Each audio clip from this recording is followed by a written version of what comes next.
आने वाला साल मंगलमय हो। तो आइए श्रोताओं, आज मैं आपके लिए बहुत ही शानदार कहानी लेकर के उपस्थित हुआ हूं। इस कहानी में मैं आपको बताऊंगा कि भाग्य और बुद्धि में से कौन बड़ा है।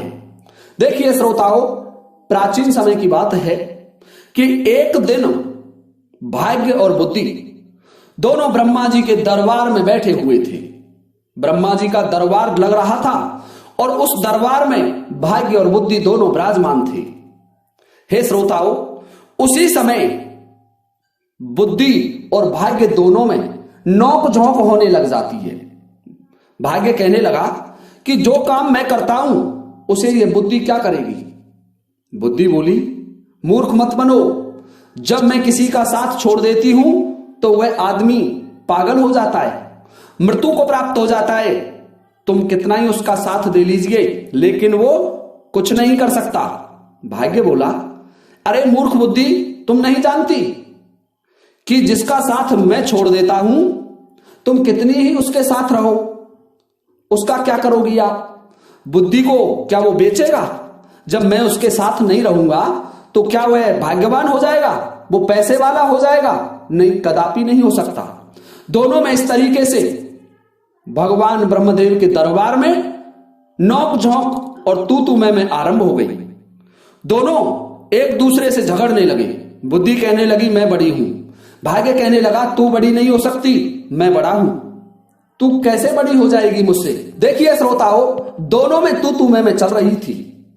तभी ब्रह्मदेव ने देखा कि भाग्य और बुद्धि दोनों महान देवता हैं, इस दुनिया के शक्तिशाली और प्रभावशाली देव हैं, और ये दोनों इस तरीके से झगड़ा कर रहे हैं, इनका फैसला तो मुझे करना होगा। हे श्रोताओं, दोनों से ब्रह्मदेव कहने लगे कि तुम क्यों लड़ रहे हो, लड़ने का क्या कारण है। भाग्य कहने लगा, ब्रह्मदेव, मैं जिस व्यक्ति का साथ छोड़ देता हूं वह व्यक्ति क्या कर सकता है। भला वह तो कंगाली और गरीबी में ही अपना समय व्यतीत करेगा, भला वह तो कंगाली और दरिद्रता में ही अपना समय गुजारेगा। देखिए श्रोताओं, तब तक बुद्धि बोल उठी कि नहीं ब्रह्मदेव, ये सब झूठ बोल रहे हैं। मैं जब किसी का साथ छोड़ देती हूं और भाग्य उसका साथ दे तो वह कुछ नहीं कर सकता। बुद्धिहीन प्राणी तो मृतक के समान होता है। देखिए श्रोताओं, ब्रह्मा ने दोनों की बहस सुनी, दोनों के तर्क सुने, और तर्क सुनने के बाद ब्रह्मदेव मन में सोचने लगे कि इन दोनों का फैसला बड़ा गंभीर है, इनका फैसला कैसे किया जाए। देखिए श्रोताओं, ब्रह्मदेव ने उन दोनों से कहा कि देखिए, ऐसे पता नहीं चलेगा, आप अपनी बुद्धि का परीक्षण कीजिए। और भाग्य से बोला, आप अपने भाग्य का परीक्षण कीजिए, आप मुझे इसका प्रयोग करके बताइए कि तुम में से कौन बड़ा है। भाग्य बोला, ब्रह्मदेव, जैसी आपकी आज्ञा होगी मैं वही आदेश का पालन करूंगा, लेकिन बुद्धि मुझसे कभी बड़ी नहीं हो सकती। देखिए श्रोताओं, ब्रह्मा जी कहने लगे कि देखिए, आप मृत्युलोक में देखिए ध्यान से। मृत्युलोक दिखाया और मृत्युलोक में कहने लगे कि देखो, एक बुढ़िया और उसका एकमात्र 20 वर्षीय बेटा, दोनों बड़ी गरीब अवस्था में, दयनीय स्थिति में इस जंगल में झोंपड़ी डाल करके रहते हैं। उन्हें खाने के लिए अन्न भी नसीब नहीं हो रहा है। अब तुम दोनों इस पर अपना भाग्य आजमाइए, अपनी बुद्धि को आजमाइए, और जो इसको धनवान बना देगा, जो इसको सम्राट बना देगा, वही बड़ा होगा। देखिए श्रोताओं, भाग्य कहने लगा, परमपिता, बस ये छोटी सी बात है। बुद्धि बोली कि छोटी सी बात कैसे हो सकती है, जब मैं इसका साथ नहीं दूंगी तो तुम इसे कभी भी राजा नहीं बना सकते। पर भाग्य बोला, देखिए बुद्धि, तुम नहीं जानती हैं कि मैं इसका साथ दूंगा तो मैं इसे राजा नहीं, इसे महान सम्राट बनाऊंगा। हे श्रोताओं, बुद्धि बोली कि ठीक है, चलो इसी पर अपनी बुद्धि और भाग्य का प्रयोग करते हैं और हमारा दोनों का फैसला हो जाएगा। इस युद्ध में जो जीता वही विजयी होगा और वही बड़ा हो जाएगा। भाग्य कहने लगा ब्रह्मा जी से कि ब्रह्मदेव, पहले मुझे अनुमति दीजिए, मैं जा रहा हूं और इस लड़के को मैं सम्राट बनाऊंगा। देखिए श्रोताओं, ब्रह्मा जी कहने लगे ठीक है। तब तक बुद्धि बोल पड़ी कि ब्रह्मदेव, मैं इसका साथ छोड़ करके आ रही हूं, भाग्य बोला ठीक है, तुम अभी इसी समय इसका साथ छोड़ दो और आ जाओ ब्रह्मलोक। देखिए श्रोताओं, बुद्धि और भाग्य दोनों चल देते हैं। और बुद्धि भाग्य से कहने लगी कि भाग्य कहीं ऐसा ना हो कि तू इसे सम्राट बनाने के चक्कर में मार दे, ये व्यक्ति मर नहीं जाना चाहिए। भाग्य कहने लगा बुद्धि, तुम चुपचाप बैठी हुई तमाशा देखती रहो, अब तो तुम्हारी हार निश्चित है, मैं ही तुमसे बड़ा हूं। बुद्धि बोली ठीक है, मैं इसका साथ छोड़ रही हूं। देखिए श्रोताओ, बुद्धि उसके शरीर में से निकल करके आ जाती है और अब वह एक निरीह मूर्ख रह गया, केवल एक पागल व्यक्ति बनकर के रह गया। और भाग्य चलता है। भाग्य ने देखा कि उस व्यक्ति के पास कुछ नहीं है, एक घास फूस की झोपड़ी है और उसके पास केवल 3 बकरियां बंधी हुई हैं। जो बकरी होती हैं वो 3 हैं। उन 3 बकरियों के लिए वृक्षों की पत्तियां काट करके लाता है और उन पत्तियों को, उन बकरियों को चराता है। पूरा दिन उन बकरियों को चराने में ही गुजार देता है। भाग्य मन में विचार करने लगा कि ना इसके पैरों में पहनने को है, ना इस पर अच्छे वस्त्र हैं, अब मैं इसका साथ दे रहा हूं और इसे मैं सम्राट बना करके रहूंगा। हे श्रोताओं, भाग्य ने पासा पलटा और सोने के जूते जो बहुत शानदार थे, सोने के जूते बनाए और सोने के जूते बना करके मार्ग में डाल दिए, रास्ते में डाल दिए। और वहीं से वो चरवाहा, वह लड़का निकल रहा था। जब उस लड़के ने देखा कि सोने के जूते मार्ग में पड़े हुए हैं तो वह उन्हें पहचान नहीं पाया, वह उन्हें जान नहीं पाया कि ये जूते सोने के हैं, परंतु उसे पैरों में पहनने के लिए जूते चाहिए थे। इसलिए उसने उन जूतों को अपने पैरों में पहन लिया और सोचने लगा कि चलो जूते तो मिल गए, इनसे बहुत समय का काम चल जाएगा, बकरी चराते समय कांटे नहीं लगेंगे। उन जूतों को पहन करके वो घर आ जाता है और प्रतिदिन वही दिनचर्या चलती रही। रोजाना जंगल को जाता, बकरियों को काट करके वृक्षों की पत्तियां लाता और बकरियों को चराता रहता था, परंतु उसके जीवन में कोई बदलाव नहीं आया। उसकी माता की बुद्धि भी समाप्त हो गई थी, क्योंकि बुद्धि वहां से छोड़ करके चली गई थी। देखिए श्रोताओं, भाग्य ने उस चरवाहे का खूब साथ दिया, लेकिन चरवाहे के जीवन में कोई परिवर्तन नहीं हुआ। वो चरवाहा प्रतिदिन जंगल को जाता, अपनी बकरियों को चरा करके लाता और अपने घर आ जाता। भाग्य सोचने लगा कि मैंने इसे सम्राट बनाने का संकल्प लिया है, परंतु ये तो मुझे पागल दिखाई देता है, इसका व्यवहार तो पागलों का सा हो गया है। बुद्धि कहने लगी, भाग्य तुम नहीं जानते कि मैंने इसका साथ छोड़ दिया है, और जब मैं किसी व्यक्ति का साथ छोड़ देती हूं तो वो ऐसा ही व्यवहार करता है। भाग्य कहने लगा, ठीक है बुद्धि, मैं भी देखता हूं कि तुम क्या करोगी और मैं क्या कर सकता। देखिए श्रोताओं, ध्यान से सुनने की बात है कि एक केक देश का राजा, जिस राजा का नाम था तेज प्रताप, राजा तेज प्रताप का एक सौदागर, और व्यापार करने के लिए उसके पास कुछ ऊंट थे।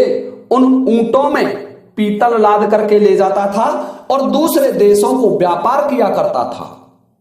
एक दिन उसी राजा का वह सौदागर वहां से उस ग्वाला के जंगल से गुजर रहा था, निकल के जा रहा था अपने ऊंटों को लेकर के। जब उसने देखा कि इस ग्वाला के पैरों में सोने के जूते हैं और ये इनकी कोई कदर नहीं कर रहा है, इनके बारे में शायद ये जानता भी नहीं है, तो वो सौदागर अपने ऊंट से नीचे उतरा और उस ग्वाला से कहने लगा कि भाई तुम ये जूते कहां से लाए हो? तो वह ग्वाला कहने लगा कि भाई मुझे ऐसे ही इस जंगल में पड़े हुए मिले थे। तो वह सौदागर कहने लगा, क्या तुम इन्हें बेचना चाहोगे? तो वह ग्वाला कहने लगा, जरूर बेच दूंगा, इन्हें पहनते पहनते मुझे बहुत समय हो गया, लेकिन ये टूटते फटते बिल्कुल नहीं है, ये तो ऐसे की ऐसे ही रहते हैं। सौदागर बोला, भाई तुम इन्हें बेच दो और मैं तुम्हें इसके बदले जो तुम लेना चाहोगे वह दे दूंगा। देखिए श्रोताओं, अब तो वह ग्वाला बोला कि मुझे इसके बदले ज्यादा कुछ नहीं चाहिए, मुझे केवल एक मन आटा चाहिए, जिससे मैं और मेरी माता दोनों भोजन बना सके, दोनों समय की रोटी नसीब हो जाए। हम तो भूखे मरते हैं। देखिए श्रोताओ, सौदागर को एक मन आटे में वह जूते उस ग्वाला ने दे दिए।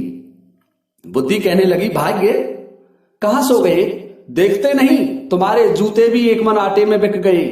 सोने के जूते थे, वो एक मन आटे में जा रहे हैं। देखिए श्रोताओ, भाग्य बोला, बुद्धि तुम चिंता मत करो, मैं जिसका साथ देता हूं उसे कोई भी राजा बनने से नहीं रोक सकता।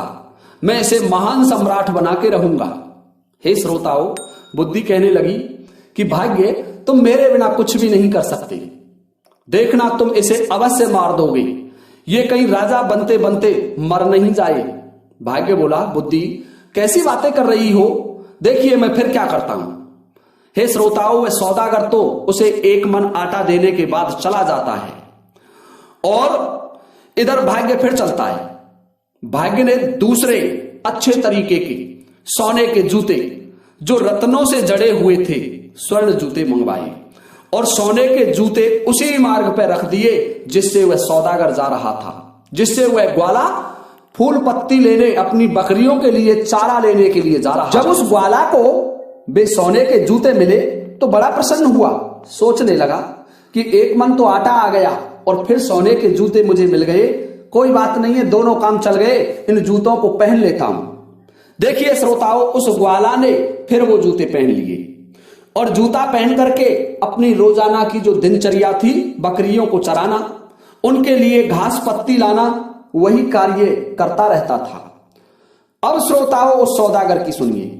वह सौदागर अपने व्यापार को पूरा करने के बाद, अपने जो पीतल का व्यापार करता था, अपनी पीतल को बेचने के बाद जब वो वापस अपने देश को लौटा तो मन में विचार करने लगा कि ये सोने के जूते हैं, बड़े सुंदर हैं और क्यों ना इन्हें महाराज को भेंट करूं ताकि महाराज मुझे प्रसन्न होकर के कुछ इनाम दें। हे श्रोताओ, अब तो वह सौदागर महाराज तेज प्रताप के दरबार में चला गया उन दोनों जूतों को लेकर के। महाराज तेज प्रताप को वो दोनों जूते उसने दरबार में जाकर के भेंट किए और कहने लगा, महाराज ये दो स्वर्ण जूता मैं आपकी सेवा में लेकर के आया हूं, ये दोनों अद्भुत हैं, ये तो महाराज के पास होने चाहिए थे। देखिए श्रोताओं, जब महाराज तेज प्रताप ने उन जूतों को देखा तो बड़े प्रसन्न हुए। सोचने लगे कितने सुंदर हैं, मानो किसी देवलोक ने, किसी देवताओं ने इनको बनाया हो, मानो स्वयं विश्वकर्मा ने इन्हें बनाया हो। कितने सुंदर जूते हैं।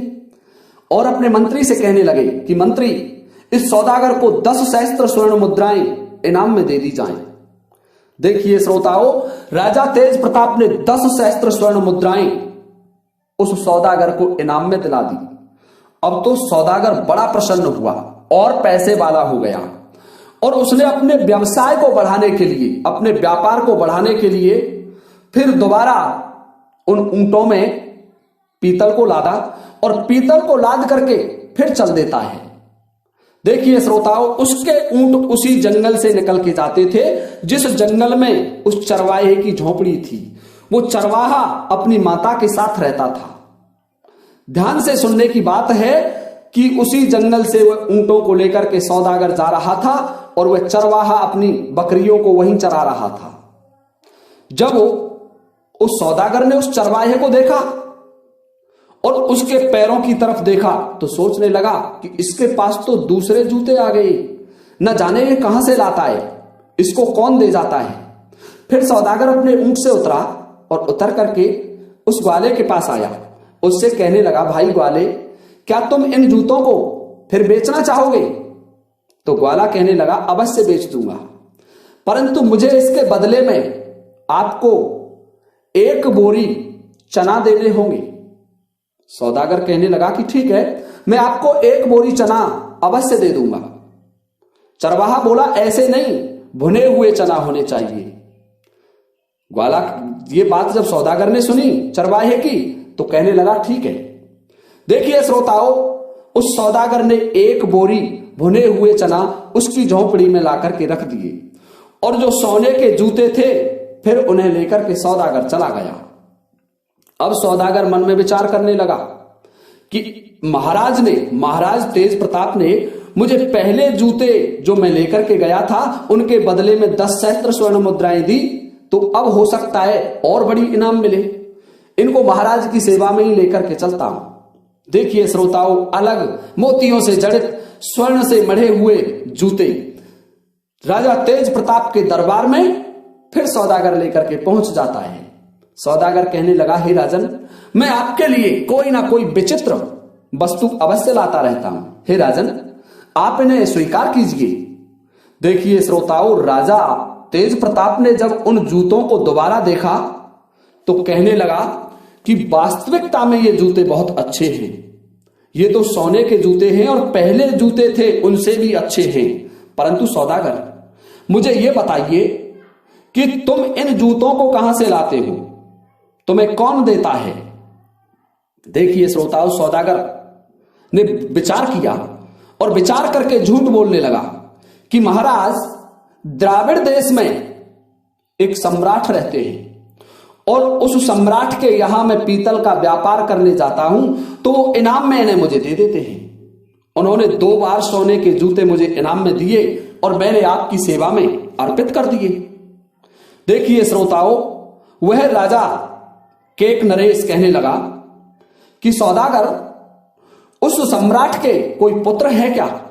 कि नहीं महाराज, झूठ बोल रहा है सौदागर कि अभी तो वह स्वयं ही कुआरा है, उसी का विवाह नहीं हुआ है। तब तो राजा तेज प्रताप बोले कि ठीक है सौदागर, हमारी पुत्री बहुत ही सुंदर है, हमारी पुत्री चंद्रमा के समान सुंदर है। तुम अपने सम्राट से जाकर के पूछो कि हम अपनी पुत्री का विवाह उसके साथ करना चाहते हैं। देखिए श्रोताओं, अब सौदागर फंस गया। सौदागर ने विचार किया कि मैं तो किसी सम्राट से नहीं लाता, इन्हें केवल एक ग्वाले से लेकर के आता हूं। अब मैंने झूठ बोल दिया और अब मेरा क्या होगा? राजा तेज प्रताप ने उस सौदागर को आदेश दिया कि अब की बार आपको वहीं जाना है और तुम्हारे सम्राट को इसके लिए राजी करके आना है कि वो हमारी पुत्री के साथ विवाह कर ले। देखिए श्रोताओं, अब तो सौदागर और चिंता में पड़ गया और वहां से वापस आता है। वापस आने के बाद ऊंटों में वही पीतल भरता है, पीतल को लादता है और चल देता है व्यापार करने के लिए। और उसी जंगल से गुजरता हुआ जा रहा था। अब उस जंगल में उसे याद आई कि इस चरवाहे ने मुझे भी महाराज के क्रोध का शिकार बना दिया। यदि ये चरवाहा नहीं मिलता तो मुझे वो जूते नहीं मिलते सोने के, और सोने के जूते नहीं मिलते तो मैं झूठ नहीं बोलता। अब मेरा क्या होगा? राजा ने तो मुझे बहुत बड़े धर्म संकट में फंसा दिया। अब मैं राजा के इस फंदे से कैसे बचूंगा? देखिए श्रोताओं, अब वह सौदागर उस चरवाहे की झोपड़ी पर जाकर के ठहर जाता है। जब चरवाहे ने उस सौदागर को देखा तो बड़ा खुशी हुआ, क्योंकि सौदागर उसको खाने पीने की व्यवस्था करता था। उसे कभी आटा दे करके गया, क्योंकि वो जूते बेचता था, उसके बदले में उसे आटा और चने मिले थे, इसलिए चरवाहा उससे खुश था। चरवाहे ने उस सौदागर से कहा कि सौदागर आइए, आपका स्वागत है। सौदागर ने वही पड़ाव डाल दिया और अपने ऊंटों का जो वजन था, पीतल थी, उसे उतार करके नीचे रख दिया। कम से कम 100-200 क्विंटल पीतल उतार करके नीचे रख दी और उस ग्वाले से बातें करने लग गया। देखिए श्रोताओं, भाग्य उस ग्वाले का साथ दे रहा था। तो वह ग्वाला उस पीतल के एक बोरा पर बैठ जाता है और जैसे ही उस पीतल के बोरा पर बैठा तो जितने भी पीतल के बोरा नीचे पड़े हुए थे वो सभी सोने के हो जाते हैं। देखिए श्रोताओं, सोना जगमगा रहा था। जब सौदागर ने उस पीतल को देखा तो उसमें सोना भरा हुआ था। अब तो सौदागर को विश्वास हो गया कि यह व्यक्ति निश्चित ही कोई जादूगर है या फिर ईश्वर का बहुत बड़ा भक्त है, इस पर ईश्वर की कृपा है। अब सौदागर और झूठ में फंस रहा है। सौदागर के मन में विचार आया कि मैं ऐसा करता हूं, इस ग्वाले को ही राजा बना देता हूं, इसी को सम्राट घोषित कर देता हूं। मेरे पास अब धन की कमी नहीं है। मैं इसके लिए यहां इस जंगल में एक बहुत बड़ा किला बना देता हूं, एक दुर्ग बना देता हूं, और उस दुर्ग का मालिक इसे बना दूंगा और मैं स्वयं इसका मंत्री बन जाऊंगा। यहां के जो जागीरदार हैं उनसे बहुत सी जमीन खरीद लूंगा और फिर महीने 2 महीने बाद महाराज के पास चलूंगा और महाराज को बता दूंगा कि वो सम्राट कैसे हैं। मैं इसी ग्वाले को सम्राट बना देता हूं। देखिए श्रोताओं, अब वह सौदागर षड्यंत्र रच रहा है और भाग्य बुद्धि से कहने लगा कि बुद्धि अब देखती जाइए मैं क्या कर रहा हूं। देखिए ये सौदागर इस ग्वाले को अब सम्राट बनाएगा। बुद्धि कहने लगी कि भाग्य कहीं ऐसा नहीं हो कि ये राजा बनते बनते मर जाए, इसमें बुद्धि नहीं है। ये बात जब भाग्य ने सुनी तो भाग्य बोला, बुद्धि फड़फड़ाओ मत, ज्यादा दिमाग मत लगाओ, देखिए ये अवश्य ही राजा बनेगा। हे श्रोताओं, अब सौदागर उस ग्वाले से कहने लगा कि ग्वाले, मैं तुम्हें यहां का राजा बना देता हूं और तुम्हारे लिए बहुत बड़ा रहने के लिए महल बना देता हूं। सौदागर में बुद्धि थी, क्योंकि सौदागर का साथ दे रही थी बुद्धि। उस बुद्धि ने उस ग्वाले और ग्वाले की माता का साथ छोड़ दिया था। तो ग्वाला उस सौदागर से कहने लगा कि भाई ठीक है, तुम जो करें वो करिए, लेकिन मेरी जो बकरी है इनको मत छेड़ना। मेरी बकरियों को मैं मेरे पास रखूंगा, क्योंकि उसमें बुद्धि तो थी नहीं। सौदागर कहने लगा, कितना पागल है, मैं इसे जब राजा बना रहा हूं तो ये क्या बातें कर रहा है। सौदागर कहने लगा, ठीक है। सौदागर को तो ऊपर से राजा का भय सता रहा था, क्योंकि राजा तेज प्रताप ने कह दिया था कि तुम्हें उस सम्राट को पूछ करके आना है, मेरी लड़की का विवाह उसके साथ करवाना है। इसलिए उस ग्वाले को सम्राट बनाने के चक्कर में ग्वाले की बात पर ध्यान नहीं दिया और एक किले की नींव लगा दी, एक किले को बनाने में लग गया। मजदूरों की सहायता से उस सौदागर ने बहुत जल्दी ही एक बहुत अच्छा शानदार किला उस ग्वाले के लिए बना दिया। अड़ोस पड़ोस के जितने भी जागीरदार थे उनकी समस्त जमीन खरीद ली और धीरे धीरे उस सौदागर ने सेना भर्ती करना आरंभ कर दिया। सेना की भर्ती की, नौकर चाकर रखे, दास दासियां रखी। अब ये बात जब वो लड़का देखता चरवाहा, तो वो देख करके मन में सोचने लगा कि ना जाने ये सौदागर कहां से आ गया, इसने तो हमारी जिंदगी खराब कर दी, हमारी बकरियों को भी चराने के लिए समय नहीं मिलता, ये हमेशा बातें करने लगा रहता है। देखिए श्रोताओं, चरवाहे का तो वही हाल था, वो तो अपनी बकरियों को ले जाता और चरा करके वापस लाता। अब सौदागर ने उस चरवाहे के वस्त्र बदले, उसे अच्छे अच्छे राजसी वस्त्र पहनाए, उसके शीश पर छत्र धारण करा दिया, परंतु चरवाहे का स्वभाव नहीं बदला। चरवाहा उस सौदागर से कहने लगा, तुम कुछ भी करते रहो, जो तुम्हें अच्छा लगे वो करो, परंतु मेरी ये बकरी कहीं नहीं जानी चाहिए। यदि मेरी बकरी चली गई तो मैं तुम्हें जीवित नहीं छोड़ूंगा। तुमने इतनी भीड़ को इकट्ठा कर लिया, हमारा जीवन हराम कर दिया, तुम क्या कर रहे हो। सौदागर कहने लगा, अरे चरवाहे, मैंने तुम्हें राजा बना दिया है, मैं तुम्हारा मंत्री रहूंगा, परंतु उसकी समझ में कुछ नहीं आ रहा था। देखिए श्रोताओं, भाग्य कहने लगा बुद्धि से कि बुद्धि देखो, मैंने इस चरवाहे को राजा बना दिया है, अब ये एक किले का मालिक हो गया। बुद्धि कहने लगी, क्यों झूठ बोल रहे हो, ये बैठे हुए समस्त देवता इस बात का फैसला करेंगे, क्या तुमने इसे राजा बना दिया या वही चरवाहा है। देखिए श्रोताओं, ब्रह्मदेव कहने लगे कि भाग्यदेव, अभी तो आप पर इस चरवाहे में कोई परिवर्तन नहीं हुआ, ये तो वही ग्वाला की ग्वाला है, अभी तो तुम विजयी नहीं हुए। बुद्धि कहने लगी, ब्रह्मदेव होगा ही कैसे, जब तक मैं इस ग्वाले का साथ नहीं दूंगी तब तक इसके प्राण भी संकट में आ जाएंगे, ये मूर्खता करेगा और मर जाएगा। परंतु भाग्य बोला, बुद्धि मैं इसका साथ दूंगा तो तुम कुछ नहीं कर सकती, तुम बैठी रहो, तमाशा देखती रहो। हे श्रोताओं, भाग्य फिर उसके पास आ जाता है और अब जो सौदागर था उसने एक दिन विचार किया, तो उसके पास जो 3 बकरी थी उन तीनों बकरियों को किसी बकरी खरीदने वाले को बेच दिया।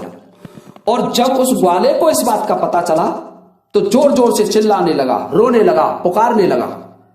और जब उन सैनिकों ने, मजदूरों ने और राजा के सेवकों ने देखा कि राजा तो पागल हो गया, तो सौदागर ने उसको समझाया, उस ग्वाले को, कि तुम क्यों पागल हो रहे हो, ये बकरियां थी, मैं तुम्हें और बकरी दिला लाऊंगा और बकरी खरीदवा दूंगा। तो इस शर्त पर सौदागर की बात तो वह ग्वाला मान लेता है कि ठीक है, मुझे चलिए और आज ही बकरी खरीदवा करके लाइए। देखिए श्रोताओ, सौदागर कहने लगा, ग्वाला तुम ध्यान से सुनो, तुम अब महाराज बन गए हो, तुम ऐसी छोटी बातें करते हो, बच्चों की सी बातें करते हो, मैं तो तुम्हारा विवाह करवाऊंगा, तुम्हारी माता से पूछिए, मैं तो राजा तेज प्रताप की पुत्री जो बहुत सुंदर है उसका विवाह तुम्हारे साथ कराऊंगा। परंतु वो चरवाहा कुछ नहीं जान रहा है, कहने लगा, क्या ब्याह करवाओगे तुम मेरा, क्या होता है विवाह, क्योंकि उसमें बुद्धि नहीं थी, वो तो पागल था, निरीह मूर्ख था। उसकी माता भी कहने लगी कि सौदागर, अब वो सौदागर नहीं रहा, मंत्री बन गया, कि मंत्री तुम क्या ब्याह करवाओगे, ब्याह से क्या होगा, हमारी जिंदगी को खराब कर दिया तुमने, इतनी भीड़ भाड़ में लाकर के पटक दिया, हम तो अपनी बकरी चराते थे, झोंपड़ी में रहते थे, बड़े आराम से जिंदगी जी रहे थे। सौदागर मन में सोचने लगा कि ये दोनों माँ बेटे पागल हैं, परंतु क्या करूं, ऊपर से महाराज तेज प्रताप का दबाव है, इसलिए मुझे इनकी सहायता तो करनी ही होगी। देखिए श्रोताओं, तब तक 6 महीने का समय पूरा हो गया। अब सौदागर महाराज तेज प्रताप के पास पहुंचता है अपने देश में, और राजा तेज प्रताप के दरबार में पहुंचा तो तेज प्रताप से कहने लगा कि राजन, अब आप अपने नाई और ब्राह्मण को भेज दीजिए, मैंने मेरे सम्राट को मना लिया है, सम्राट आपकी लड़की का संबंध लेने के लिए तैयार है, आपकी लड़की के साथ विवाह करने के लिए तैयार है। हे श्रोताओं, राजा तेज प्रताप ने नाई और ब्राह्मण को बुलाया, दोनों को सौदागर के साथ भेज दिया। सौदागर चलता है उन दोनों को लेकर के, देखिए श्रोताओं, लेकर के आ जाता है जहां वह चरवाहा रहता था, जिस राज्य महल में, जिस दुर्ग में वह चरवाहा रह रहा था। चरवाहे को उस सौदागर ने नए वस्त्र पहनाए। चरवाहा कहने लगा कि तुम क्या कर रहे हो, ऐसे कोई विवाह होते हैं?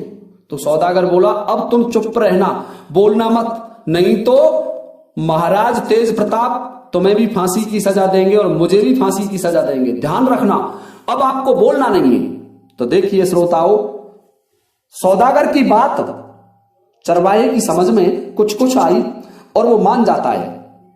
उसका जो टीका था, सिक्का था, उसको चढ़वा दिया गया। नाई ब्राह्मण उसकी सगाई कर देते हैं और विवाह का दिन तय कर दिया कि उस दिन आपको बारात लेकर के केक देश में आना है।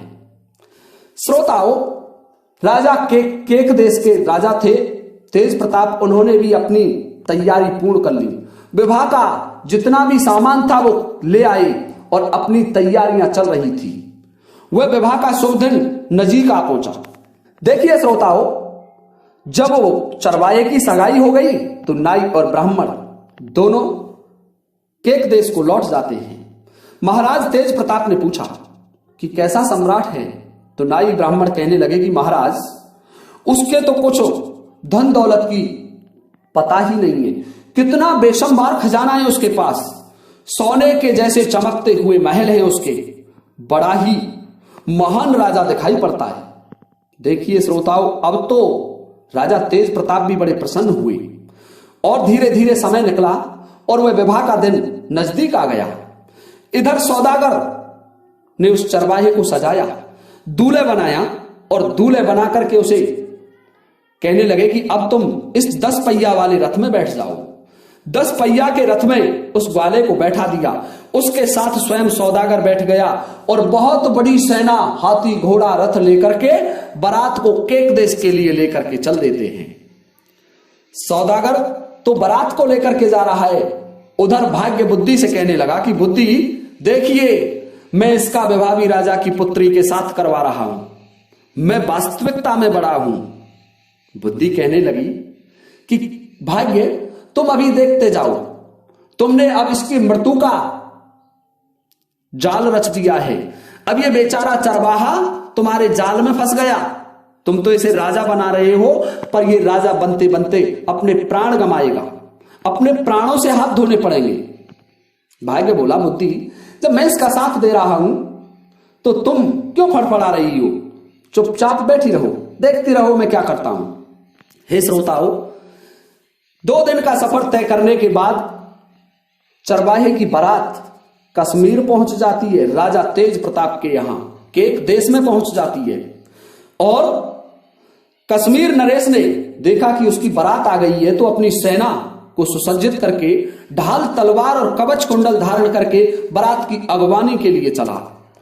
और जब चरवाहे ने देखा कि सामने से ढाल तलवार लिए हुए किसी राजा की सेना आ रही है, तो रथ में से कूद करके भागने लगा। जैसे ही वह चरवाहा रथ से कूद करके भागा राजा को देख करके, तो सौदागर ने विचार किया कि अब ये मुझे मरवाएगा। सौदागर भी रथ से उतर करके पीछे भागता है और उस चरवाहे को पकड़ लेता है। चरवाहे को समझाया, चरवाहे से कहने लगा कि ये राजा तुझे भी मार देगा और मुझे भी मार देगा, तुम ऐसे क्यों भाग रहे हो? चरवाहा कुछ डर गया और डर करके सौदागर के साथ वापस आ गया।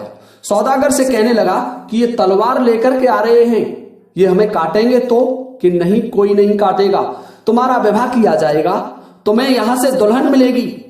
तुम कैसी बातें कर रहे हो? देखिए श्रोताओं, वह निरीह मूर्ख चरवाहा, बुद्धिविहीन चरवाहा वापस आकर के अपने रथ पर बैठ जाता है। महाराज तेज प्रताप जब आते हैं तो देखते हैं कि चरवाहे का जो चरवाहा था बड़ा सुंदर था देखने में, परंतु बुद्धिहीन था, बुद्धि नहीं थी उसमें। राजा तेज प्रताप ने उसका बड़ा स्वागत किया, सम्मान किया और जो भी नेग होते हैं बारौठी का और खेत लगन का, वो सभी नेग पूरे किए। और फिर चरवाहा और सौदागर दोनों साथ साथ रहते थे, क्योंकि चरवाहे ने पहले ही कह दिया था कि जहां आप मेरा साथ छोड़ देंगे वहां से मैं छोड़ करके भाग जाऊंगा। श्रोताओं, अब तो सौदागर और भी धर्म संकट में फंस गया। जहां भामरें डलनी थी, मंडप बनाया हुआ था, उस मंडप में भी सौदागर उसके साथ चला जाता है। सौदागर पीछे बैठ गया।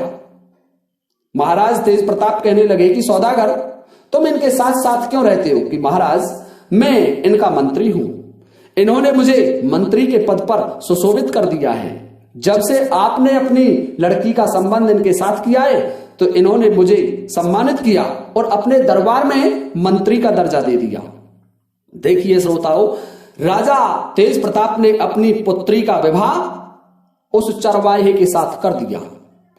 अब समस्या खड़ी होने लगी, क्योंकि राजाओं के नियम होते थे, विवाह तो हो गया पर राजाओं के नियम थे कि लड़का चित्रसालियों पर सोते थे, जिसको चित्रसारी कहते हैं, उस पर राजा सोते थे। और जो राजा तेज प्रताप की चित्रसारी थी वो सतखंडा पर ऊपर बनी हुई थी। अब सौदागर विचार करने लगा कि ये चित्रसारी पर रहेगा तो अकेला रहेगा और यहां निश्चित ही मेरी चोरी हाथ आ जाएगी। अब मैं कैसे करूंगा? उधर सौदागर घबरा रहा है और राजा तेज प्रताप के सेवक थे, वो उस दूल्हे बने हुए ग्वाला को ऊपर ले जाते हैं चित्रसारी पर। देखिए श्रोताओं, रात्रि का समय हो गया। सौदागर चरवाहे से कहने लगा कि अब मुझे दूसरे कक्ष में जाकर के सोना है, यहां तुम रहोगे। श्रोताओं, सौदागर नीचे आ जाता है और अकेला चरवाहा 7 मंजिल ऊपर सतखंडा पर बनी हुई चित्रसारी का जो कक्ष था उसमें बैठा हुआ है। सौदागर मन में विचार कर रहा है कि ये चरवाहा कहीं मुझे ना मरवा दे, और उधर भाग्य बुद्धि से कहने लगा कि बुद्धि, देखिए मैंने इसका विवाह भी राजा की लड़की के साथ करवा दिया और अब ये सम्राट बन गया। ये बात जब बुद्धि ने सुनी तो बुद्धि कहने लगी, अरे भाग्य, क्यों बेवकूफ बन रहे हो? तुम जानते हो उसे कुछ पता ही नहीं है कि क्या राजा होता है, क्या विवाह होता है, वो तो कुछ जानता ही नहीं है। उसकी तो मृत्यु नजदीक आ गई, वो तो मरने वाला है। भाग्य बोला, तुम क्या कह रही हो? कि मैं सत्य कह रही हूं। जब इसका साथ मैंने छोड़ दिया उसी समय मर गया ये तो, और अब देख लो कुछ ही समय में इसकी मौत नजदीक है, ये बेचारा मारा जाएगा। अब तुम इसे बचाओ, कोशिश करो इसकी बचाने की। भाग्य बोला, बुद्धि ठीक है तुम कह रही हो, परंतु ये मरेगा क्यों? ये तो अपनी रानी के साथ आराम से चित्रसारी पर सोएगा। कि नहीं भाग्य, अब ये मरने वाला है, अब इसे बचाइए। कहां का राजा बनाया तुमने इसे, ये बेचारा चरवाहा मरवा दिया तुमने। देखिए श्रोताओं, तभी क्या होता है कि जो राजा की लड़की थी चौमुखा दीपक जला करके 16 श्रृंगार करके अपने पति के कक्ष की ओर जा रही है। जहां चित्रसारी थी उन पर सोने के लिए चली जा रही है, और जब वो सज धज करके चली तो उसकी चूड़ी और पायल बजने लगी, उनकी झनकार होने लगी।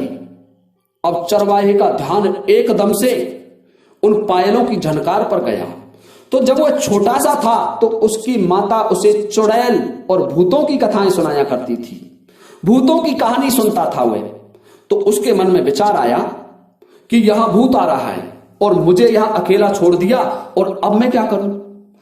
तो उस जो चित्रसारी का कक्ष था उसमें पीछे की तरफ एक खिड़की लगी हुई थी। 7 मंजिल ऊपर कक्ष में खिड़की थी, और चरवाहे के मन में विचार आया कि इस खिड़की से कूद करके भाग चलता हूं। बुद्धि विहीन था, बुद्धि नहीं थी चरवाहे में। वो अपने प्राण बचाने के लिए उस खिड़की की तरफ आगे बढ़ रहा है। बुद्धि बोली, भाग्य रोको इसे, अब ये मर रहा है, ये मरने वाला है, तुमने इस चरवाहे को मार दिया, ये क्या किया? ब्रह्मदेव भी कहने लगे, अरे भाग्य, वास्तविकता में ये चरवाहा मरने वाला है। ये जब 7 मंजिल ऊपर से नीचे कूदेगा तो इसे कौन बचाएगा? इसे तो स्वयं मैं भी नहीं बचा सकता। भाग्य बोला, ब्रह्मदेव ये तो निरीह मूर्ख है, अब मैं क्या करूं? मेरी कोई पेश नहीं चल रही है। और तब तक वो चरवाहा उस खिड़की पर आकर के पहुंच जाता है। अब बुद्धि से कहने लगा भाग्य कि बुद्धि, यदि तुम यहां से इसे बचा दो तो वास्तविकता में मैं तो बहुत छोटा हूं, तुम ही बड़ी हो, मैं तो तुम्हारे सामने हार स्वीकार करता हूं, लेकिन इस चरवाहे के प्राण बचाइए। बुद्धि बोली, भाग्य क्या तुम नहीं बचा सकते? तुम तो इसे सम्राट बना रहे थे, मैंने तो तुम्हें पहले ही कह दिया था कि तुम इसे मार रहे हो, सम्राट नहीं बना रहे हो। तुम तो इसे मृत्यु के नजदीक ले जा रहे हो, और वही काम किया तुमने। कि बुद्धि मैं हार गया, तू बड़ी है, मैं स्वीकार करता हूं। समस्त देवताओं के सामने भाग्य ये कहने लगी। ब्रह्मदेव बोले, बुद्धि यदि तुम बड़ी हो तो इसे बचाइए, इसे मरने से रोको। देखिए श्रोताओं, बुद्धि शीघ्रता से दौड़ती है और उसके शरीर में प्रवेश कर जाती है। और जब बुद्धि ने शरीर में प्रवेश किया तो चरवाहे ने नीचे की तरफ देखा, उस सतखंडा के ऊपर से, और नीचे देख करके विचार करने लगा, क्योंकि बुद्धि आ गई उसके पास और भाग्य दूर हट गया। बुद्धि का प्रभाव उस पर हावी हुआ और वो सोचने लगा कि मैं तो यहां मर जाऊंगा, ये तो बहुत नीचा स्थान है, मैं यहां से कूदूंगा तो मेरे प्राण चले जाएंगे। अब वो वापस लौटता है उस खिड़की से और मन में सोचने लगा कि ये राजा का महल है, फिर राजा के महल में भूत और ये चुड़ैल कहां से आ गई? ऐसा तो नहीं हो सकता। यहां तो प्रकाश जल रहा है, मसाले जल रही हैं, देखता हूं कौन है। तब तक वह राज दुलारी, उस चरवाहे की पत्नी, राजा की पुत्री, उस दरवाजे को खटखटाने लग जाती है। देखिए श्रोताओं, बुद्धि जागृत हो गई, उसने हिम्मत करके उस दरवाजे को खोला तो देखता है कि उसकी पत्नी हाथ में दीपक लिए हुए, 16 श्रृंगार किए हुए आ गई थी। देखिए श्रोताओं, उसे देख करके बड़ा प्रसन्न होता है, उसकी बुद्धि जाग जाती है।